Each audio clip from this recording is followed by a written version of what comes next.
Dans cette partie, je vais vous parler des outils de sonification, donc de ces outils qui permettent d'entendre une partie de l'activité biochimique de la plante afin de comprendre que c'est un organisme vivant, indépendant, intelligent et qui a sa propre forme de conscience. Et comprendre les différents aspects aussi de ces outils. Parce que là, il y en a certains qui prétendent que les plantes font de la musique, et ben non, les plantes ne font pas de la musique naturellement, et c'est ce que je vais essayer de vous faire comprendre dans cette partie-là. Donc là, on va commencer en fait avec le petit classique.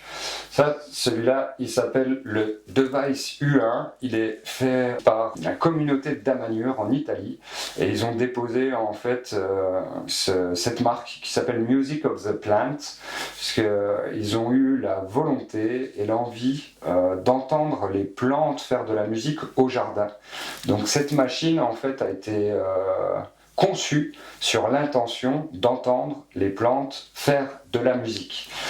Donc ce qui est intéressant, c'est qu'on n'arrive toujours pas à savoir en fait qui c'est qui a fabriqué ça. La personne qui a déposé le brevet s'appelle Falco, mais c'est l'initiateur en fait de la communauté de Damanhur. Et on sait très bien que c'est pas lui le concepteur, il n'est pas ingénieur ce monsieur. On n'arrive pas à avoir le nom, donc c'est ça qui est bien embêtant, parce que là j'ai pu en parler avec énormément de gens, dont une personne qui s'appelle Augustin Lauder. Il a fait énormément de recherches pour faire comprendre aussi que les plantes ne font pas de musique, mais que dans ces histoires de biocommunication, on peut bien reprendre un signal qu'on peut interpréter avec du son et mettre des filtres pour pouvoir faire de l'art sonore. Lui, il appelle ça de l'art sonique, et voir comment éventuellement on peut faire que ça sonne comme de la musique. Alors le truc qui est un peu dingue avec cette machine, c'est que y a une boîte noire. On avait parlé il y a quelques années, puisque je m'étais retrouvé avec le physicien Philippe Guimand, et mon ancien collègue Marc-Henri, chez notre ami Christophe Cossé, qui est réalisateur, et on sait qu'il y a une boîte noire. On ne sait pas comment l'algorithme en fait permet de traduire ces signaux biochimiques en notes de musique. Et ça, là, si on veut faire de la science, c'est pas qu'on peut le jeter à la poubelle, mais si on ne peut pas comprendre comment reproduire les phénomènes, ça devient compliqué. Et là, autant où on nous parle de charlatanisme, d'escroquerie intellectuelle, prétendre que les plantes font de la musique, c'est une escroquerie intellectuelle en plus d'un anthropomorphisme. Et moi, je ne vais pas jeter la pierre, parce que ces gens-là, ils nous ont permis d'accéder justement à la compréhension qu'on peut avoir des outils qui nous permettent de biocommuniquer avec les plantes. C'est surtout ça qui est important. Surtout qu'au niveau des phénomènes en fait de résonance, on a des choses très très intéressantes, parce que là, les plantes vont nous proposer une musique qui sera forcément thérapeutique, vu qu'elles ne connaissent pas la musique, en plus dans son modèle divertissement.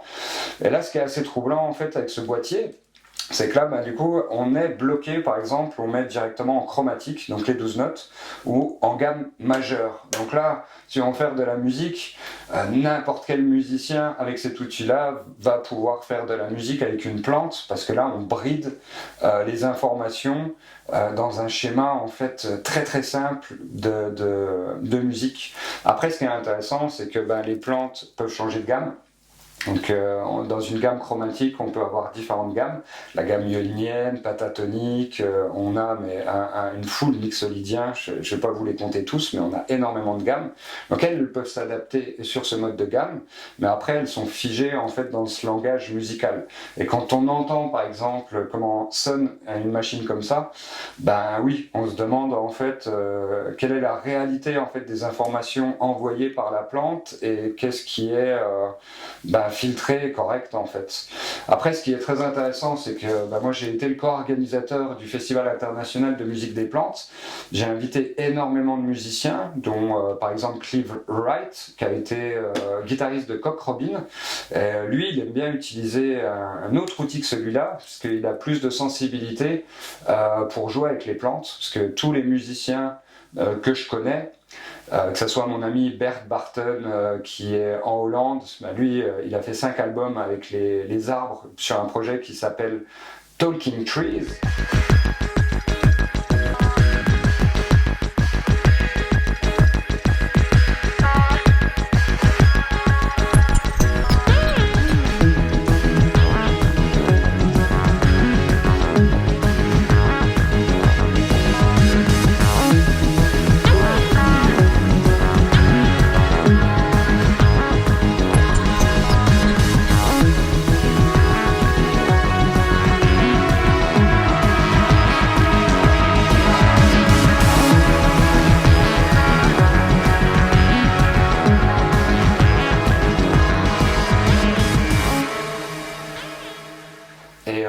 ça a été un des premiers à me dire que déjà avec le chant d'une plante, il pourrait faire 1000 albums, mais que les plantes ne font pas de musique.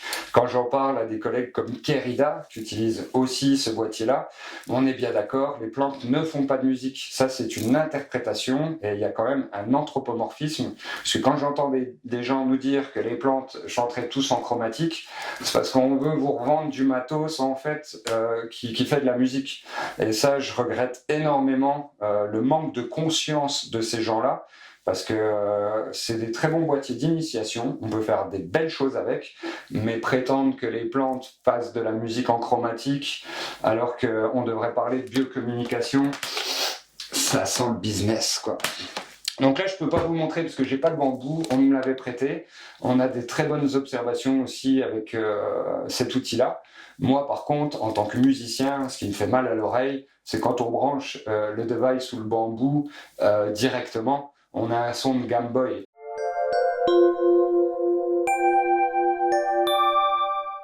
Et moi, je sais pas vous, mais par exemple, ma copine Monstera, si j'ai envie de l'écouter, je l'écoute avec un beau piano, un Yamaha ou un Steinway en fait de théâtre, là, des vrais instruments organiques, et je vais pas lui mettre un son de Game Boy.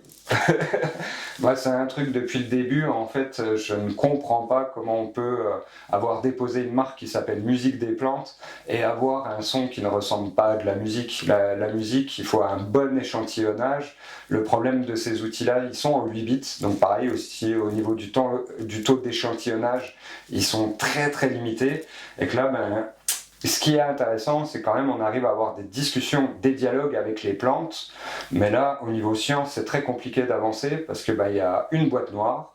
Les Italiens disent en plus, ça sera les Français qui vont nous expliquer comment marchent nos machines, parce qu'ils n'ont pas les plans et ils veulent pas partager en fait la partie vraiment algorithme. Donc moi, je suis désolé, mais je ne peux pas utiliser. C'est pour ça que pendant des années, j'ai été un petit peu en retrait. Parce que je suis en train de faire différents prototypes pour expliquer vraiment les signaux électrophysiologiques dans le vivant. Et que là, moi, vu qu'il y a un business très lucratif en fait derrière ces machines, je me suis mis en retrait pour ne pas véhiculer des mauvaises informations pour le bien commun et d'attendre qu'il y ait des outils avec, on va dire, une éthique différente derrière et des valeurs qui soient vraiment partagées par rapport à ce que nous proposent réellement les plantes. Là, je vais vous présenter un autre outil qui s'appelle le Plants Play. Et celui-là, c'est l'outil avec lequel j'ai commencé en fait à enregistrer les plantes et que j'ai commencé à faire l'herboristerie sonore et à avoir énormément de bons retours de thérapeutes. Et celui-là, en fait, il est conçu, développé par mon ami Eduardo Taori.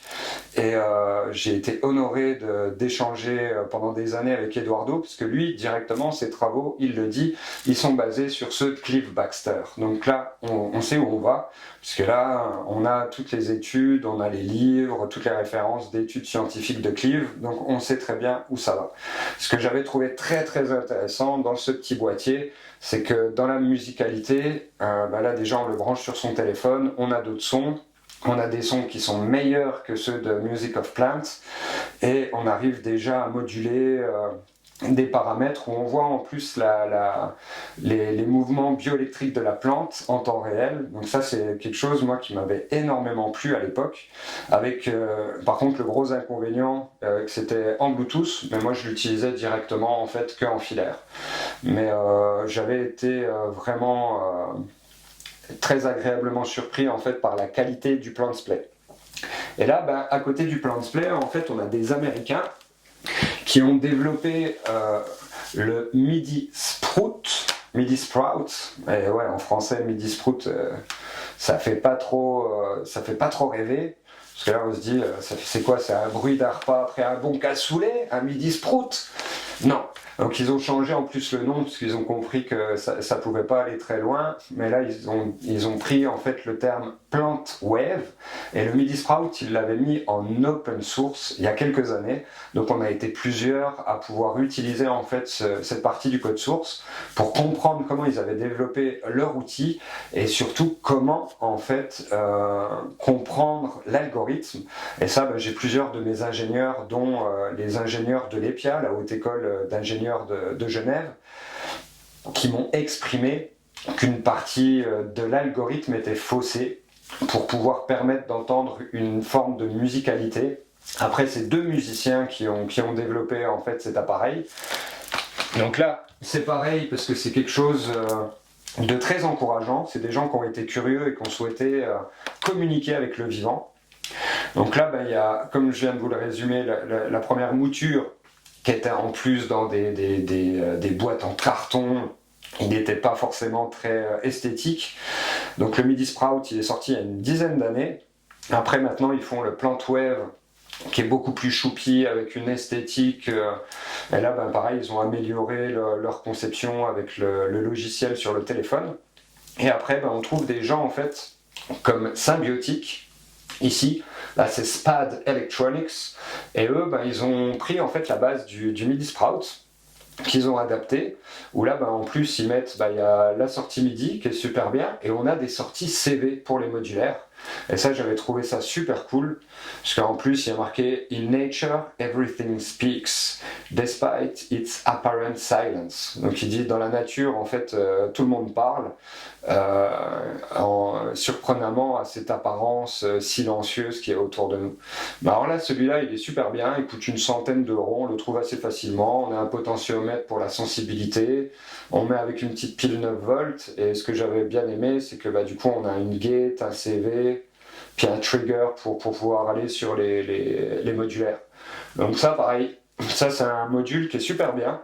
Je sais que par exemple j'en ai offert un à mon collègue qui s'appelle Ramesh Bouddha, qui fait partie en fait de HeartMath Institute en Inde.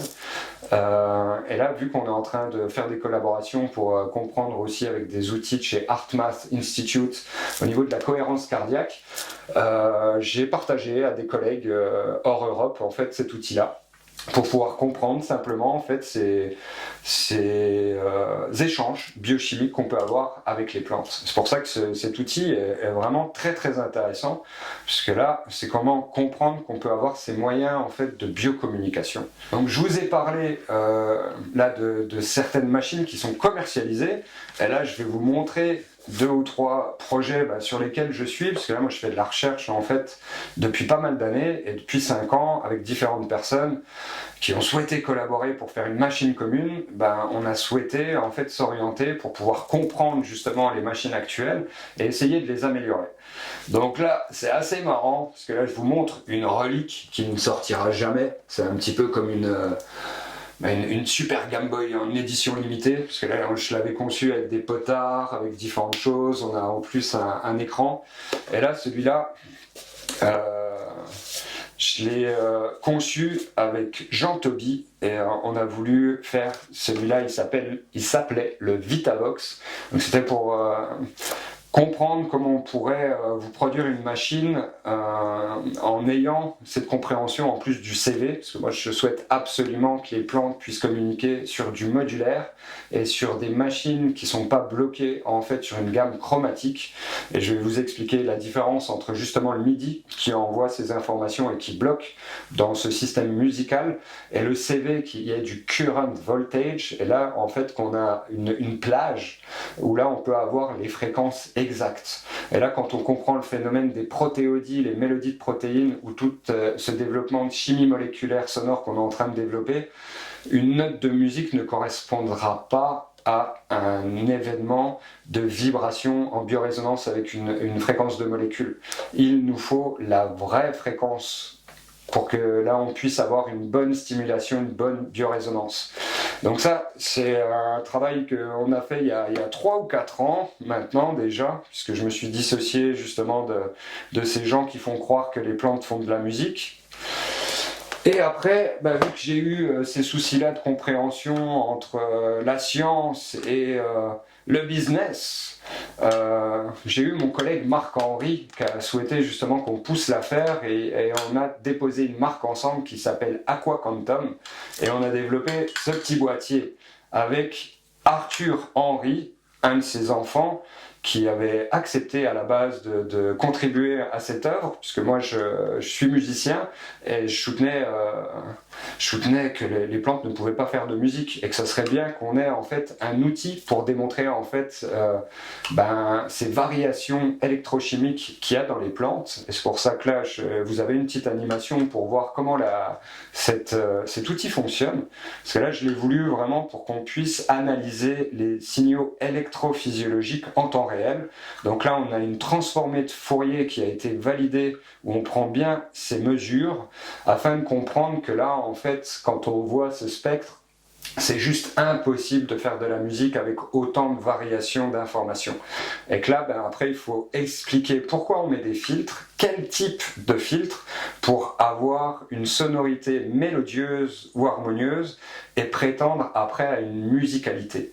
Parce que là, le problème, c'est que justement, avec cette machine, où là, pareil, mes collègues Léhenri, Arthur et Marc se sont désolidarisés, puisque eux pensent que les plantes font de la musique, donc ils ont préféré suivre en fait un autre courant, alors que là, symboliquement, en fait, le 30 octobre 2024, le jour où en plus mon ancien collègue nous a quittés, là, cette machine, je suis allé la chercher à l'EPIA à Genève pour expliquer que les plantes ne font pas de musique, et que là, avec les signaux électrophysiologiques, on peut constater la richesse, la complexité en fait du signal biochimique qui est envoyé par un organisme vivant, parce que cette machine fonctionne aussi sur l'animal, l'humain, et on peut aussi avoir la composition des liquides. Et ce qui est très intéressant, c'est que voilà, il n'y a pas de hasard, il n'y a que des synchronicités, et l'univers est fait d'une manière assez incroyable, où là, la mise en matière en fait de cette machine a été faite le même jour où mon cher Marc nous a quittés physiquement pour repartir dans l'éther. Donc là c'est assez incroyable, parce que là nous factuellement maintenant on peut vraiment expliquer en fait pourquoi les plantes ne feraient pas de musique, et que là moi je mets vraiment un point d'honneur à ça, parce que je trouve ça vraiment très très triste en fait, cet anthropomorphisme, et qu'il y ait des gens en fait qui surfent sur une vague pour se faire de l'argent facile avec des outils qu'ils n'ont même pas créés. Et que là quand on fait un développement avec des ingénieurs, parce que là moi j'ai énormément éclusé d'ingénieurs, on a travaillé avec des bureaux d'études, avec des autres écoles d'ingénierie, je suis en contact même avec un des ingénieurs de Stefano Mancuso, Matteo. Et là, on observe que là, il y a très très peu de gens en fait qui nous parlent de musique de plantes, et généralement, les gens qui en parlent, il y a un manque de conscience, et c'est parce qu'il y a un business lucratif derrière. Et ça, je suis bien content en fait de pouvoir vous donner à présent une alternative justement à ces outils, parce que celui-ci on va pas le commercialiser tout de suite, parce que là on fait encore de la recherche et développement, on veut associer justement les fréquences des molécules pour pouvoir faire comprendre en fait et analyser, avoir un diagnostic en fait rapide des carences potentielles biologiques d'un organisme vivant. Donc principalement là on le fait en agriculture avec les végétaux, et que là il y a une nouvelle ère qui s'ouvre grâce en fait aux collègues de Instruo, qui est une marque, un fabricant en fait d'instruments de musique écossais. Et Instruo a fait il y a quelques années le Scion. Et le Scion, c'est une partie qui est sur la base en fait du MIDI Sprout, donc du PlantWave, qui a été adapté en Eurorack pour les modulaires, et qui permet aux gens qui sont spécialisés dans la musique avec des modulaires, musique électronique, de pouvoir connecter des plantes et de pouvoir faire de la musique organique électronique incroyable.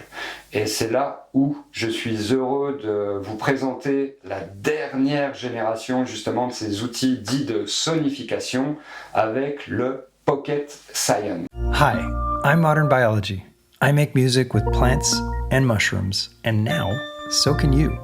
This is the Pocket Scion, a little handheld instrument that listens to the natural electrical signals in living organisms and turns them into sound. Just clip onto a leaf and play. What you're hearing is real activity from the plant transformed into notes, melodies, and textures. 4 onboard instruments are included. Or connect it to your favorite apps and gear and let the activity shape your music, your visuals, even your experiments. It's small enough to take anywhere, battery powered, portable, and affordable. You can make music in the garden, at your desk, or even out in the forest. The Pocket Scion is a collaboration between me, modern biology, my fascination with playing music with the natural world, and Instruo, a Glasgow-based team known for crafting innovative, beautiful synthesizers by hand. Together, we've made something that brings the living world into your creative process. I can't wait to hear what you make when you connect with nature. Et là, je suis heureux du coup de vous présenter le dernier outil en date, le Pocket Scion. Et là, je suis vraiment très heureux puisque là, je commence une collaboration du coup avec Instruo pour vous proposer en fait cet outil avec une formation pour comprendre justement les différentes utilisations pour faire de la science et de l'art. Et là, comme vous pouvez le constater, là c'est le premier appareil où là en plus il est tactile, on peut l'utiliser avec l'humain pour pouvoir justement entendre ces variations biochimiques. Parce que là, l'élément qui est super intéressant avec ce Pocket Scion, c'est qu'il a été développé avec Modern Biology. Donc c'est un musicien, c'est le nom en fait de scène qu'a pris Tarun Nayar, qui est biologiste et qui a permis en fait de faire cet instrument, puisqu'il utilise le Scion depuis quelques temps. Et là, il a voulu justement permettre de faire une version de poche pour que là, on puisse être nombreux à pouvoir utiliser ce petit outil. Donc il est super bien, puisque là il tient dans une poche, et ce que j'aime énormément en fait sur ce dernier outil, c'est que Tarun, il est comme Monica Gagliano, Stefano Mancuso, et bien d'autres comme Cliff Baxter, il nous parle en termes de biocommunication, et après il le dit bien et il le répète, les plantes ne font pas de musique. Ce qu'on a, c'est des différents signaux électrochimiques qu'on va mesurer, et que là, suivant les filtres qu'on va mettre dessus, on va avoir des variations harmoniques. Donc on peut s'apparenter et aller vers ce qu'on peut appeler de la musique, parce que ce qui est très intéressant, c'est que là il y a une partie avec sensitivity, on a deux boutons là qui nous permettent de réduire le seuil de sensibilité, d'avoir une forme mélodique assez simple, où là plus on augmente la sensibilité, plus on capte des informations bioélectriques, biochimiques importantes, et là quand on comprend en fait ces phénomènes de protéodie, de mélodie de protéines, là il faut comprendre qu'en fait c'est pas des notes de musique qu'on entend, mais plus on entend la richesse du message biologique de la plante, plus elle nous informe avec ses propriétés actives. Donc si elle a par exemple du calcium, du magnésium, c'est ça qu'on va entendre. Pour ces stimulations de protéines, c'est pareil. Si on utilise une menthe, on aura le menthol.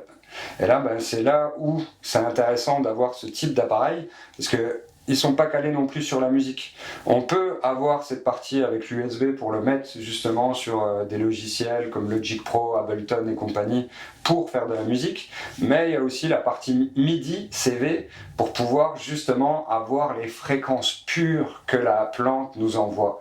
Et ça fait vraiment toute la différence, parce que là, on entend réellement le message de la plante. On entend réellement ces variations, et c'est pas des do, ré, mi, fa, sol. C'est pas remis en fait sur une gamme musicale tempérée humaine, où en plus il y a un problème. Là, moi je communique depuis 1 an et demi là-dessus. Il y a eu une étude faite sur le cas de Pythagore en disant que Pythagore avait faux, il n'y a pas d'harmonie universelle selon lui. Et là, c'est quand même l'Institut Max Planck, l'Université de Cambridge et l'Université de Princeton, où a fait ses classes Joël Sternheimer, qui explique que les Occidentaux auraient tout bien à faire à entendre de la musique du monde, par exemple les gongs javanais. Pythagoras said that harmonious music is produced by special relationships between numbers, and that deviating makes for unpleasant sounds. But we've discovered 2 key ways in which Pythagoras was wrong. We actually prefer slight amounts of deviation from Pythagoras' ideal ratios. We like a little imperfection because this gives life to the sounds, and that's attractive to us. We also found that the role played by Pythagoras' special numbers disappears when you consider certain musical instruments that are less familiar to Western audiences. These instruments tend to be bells, gongs, types of xylophones. In particular, we studied the bonang, an instrument from the Javanese gamelan built from a collection of small gongs. When we use instruments like the bonang, Pythagoras' special numbers go out the window. We played many different chords to more than 4,000 people and invited them to rate their pleasantness. With the bonang, we found that listeners preferred harmonies that were very different to Pythagoras' integer ratios. Our findings challenged the traditional idea that harmony can only be one way, that chords have to reflect these mathematical relationships. We show that there are many more possible kinds of harmony out there, and that there are good reasons why some other cultures have developed their own harmonies.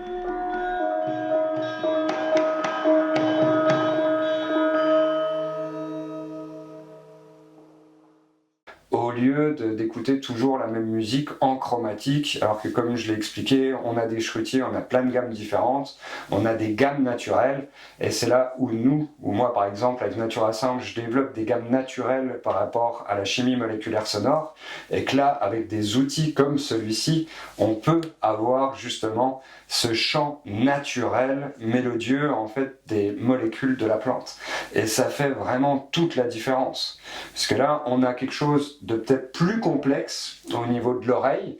Là, on est vraiment sur des variations où il y a des choses qui pourront étonner les gens. Mais que là, ce qui est énorme, c'est que Tarun aussi, il a mis 4 sons différents qui sont vraiment très organiques, très très agréables et qui permettent justement d'avoir une écoute où on est en autonomie. On met 3 piles derrière, on met son casque, on branche une plante ou on se branche soi-même pour faire de la méditation.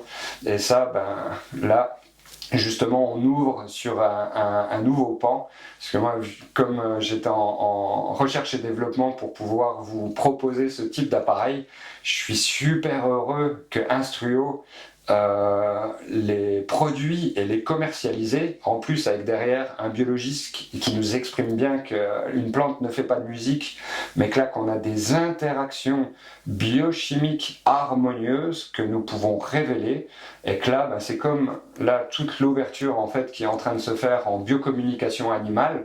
Quand on parle avec des gens qui font de la biocommunication animale, on n'entend pas une pensée, on a un ressenti. Et là, les plantes, elles communiquent aussi sur ce phénomène harmonique. Comme on parlait de télékinésie, télépathie, de psychokinèse, c'est sur ce genre en fait de variation d'impulsion biochimique et électromagnétique en fait que ça s'opère. Et là, prétendre qu'une plante fait de la musique... Moi, ça fait 30 ans que je suis musicien et malheureusement, j'ai aidé à banaliser ce terme musique des plantes parce que j'ai accepté d'être co-organisateur d'un festival qui s'appelle le Festival international de la musique des plantes. J'ai aussi contribué à de la formation professionnelle jusqu'en 2022, justement sur ce principe-là de démocratisation en fait du message. Mais moi, depuis 2022, je m'évertue à dire les plantes ne font pas de musique, ce sont des échanges biochimiques et c'est une biocommunication qui est bien plus complexe que le langage musical. Et là, il faut être musicien pour comprendre ça. Il faut comprendre ce qui est par exemple des gammes microtonales, puisque je suis désolé, mais quand on veut parler plomberie, on va parler plomberie avec un plombier, électricité avec un électricien. Et là, moi par exemple, si je veux parler science, je vais voir des scientifiques dans leur catégorie. Si je veux parler plantes d'ornement, je vais discuter avec un pépiniériste. Mais si je veux parler de plantes médicinales, là je vais aller voir un naturopathe, un aromathérapeute, des gens qui sont spécialisés. Donc là, si on parle de musique, c'est bien d'en parler avec des musiciens, des gens qui maîtrisent en fait la pratique et la théorie de la musique, parce que là, quand on voit des instruments aussi simples, les outils en fait de Music of the Plant, c'est là où ça serait bien qu'on puisse nous expliquer, comme je le fais actuellement, que là il y a un anthropomorphisme exagéré dans cette interprétation, et que là les gens qui parlent en termes de musique des plantes, ça serait bien que vous changiez votre comportement en expliquant que c'est une biocommunication, que là il y a des échanges en fait biochimiques entre les différents organismes vivants, et que là une plante peut apprendre et mémoriser des patterns mais ne reproduira jamais de la musique. Donc voilà, c'est pour ça que je suis heureux là qu'il y ait des nouveaux fabricants qui viennent sur le marché, puisque avoir un monopole, généralement, c'est jamais bon signe, et que là, Instruo nous invite justement à une recréation avec un instrument pédagogique qui est un des moins chers en plus du marché, que vous pouvez trouver en plus soit sur le site de Natura Sounds, mais que vous pourrez trouver aussi chez nos amis, chez Thomann par exemple. Donc là, c'est ça où on va pouvoir démocratiser aussi ces phénomènes grâce à cet outil, puisque moi, je vais vous permettre aussi de comprendre comment faire de la musique, donc de l'art, comme on fait aussi avec la magie par exemple, où on peut faire du spectacle vivant.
En direct avec des plantes et comprendre comment on peut avoir ces interactions artistiques avec de la peinture intuitive, avec de la musique intuitive, avec de la danse pour pouvoir faire justement de l'art-thérapie. Vous expliquez aussi comment on peut faire des sessions de musicothérapie botanique aussi avec ce boîtier, comme on l'a validé depuis plusieurs années avec les autres boîtiers, puisque l'important en fait c'est l'échange et l'interconnexion qu'on va avoir avec la plante et sa conscience. On va dire que le phénomène sonore c'est un peu comme l'iceberg, ça va prendre là 20%, mais en fait le plus important c'est ce qui se passe dans l'invisible. Et la plante dans l'invisible fait de la biorésonance et va permettre en fait de parler à nos molécules et pas à nos oreilles ou à nos émotions.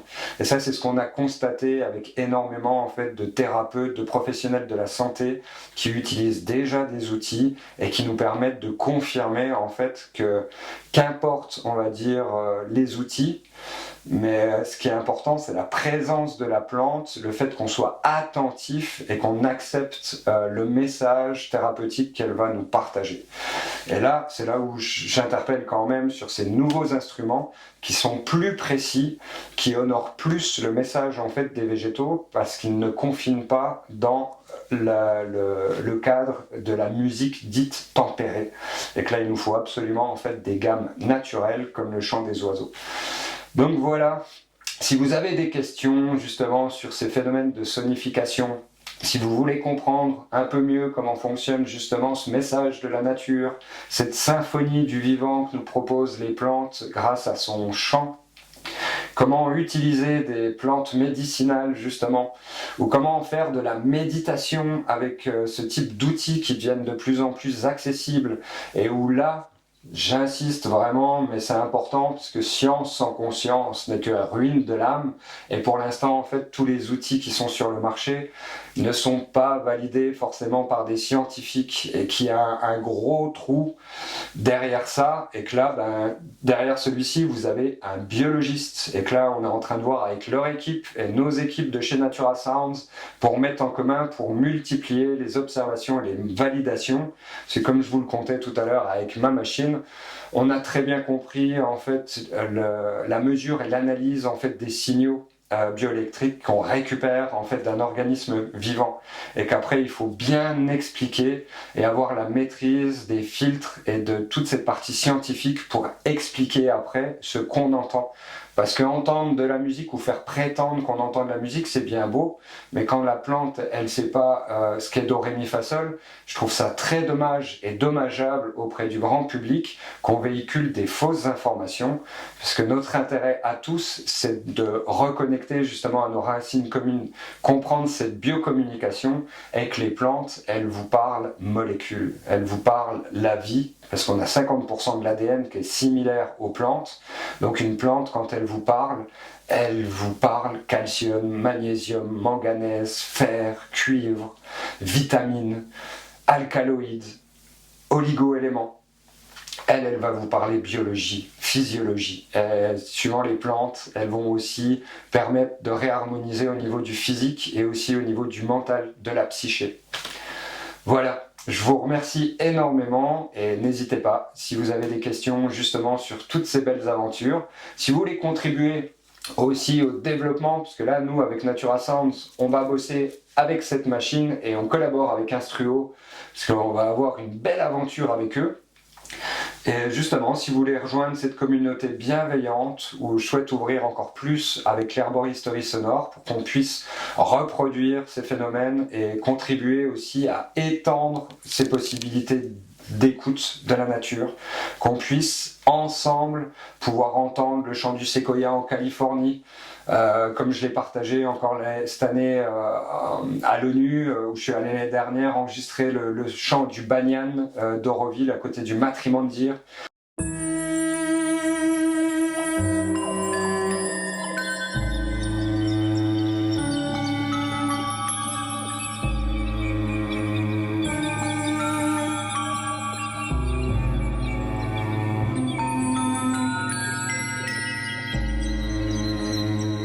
Et que là, qu'on soit nombreux en fait à pouvoir œuvrer pour enregistrer, cataloguer, documenter et repartager en fait ce patrimoine universel de cette symphonie du vivant en fait qui est autour de nous.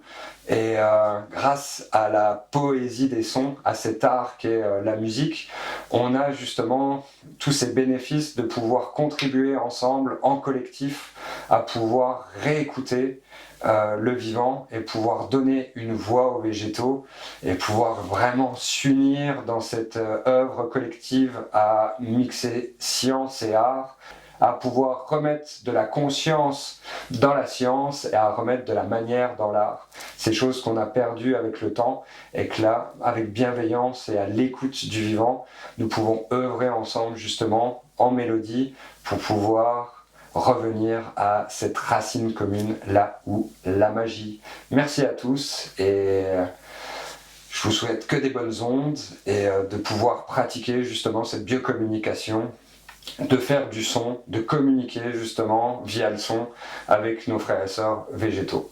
Et n'oubliez pas, la nature nous parle, écoutons-la.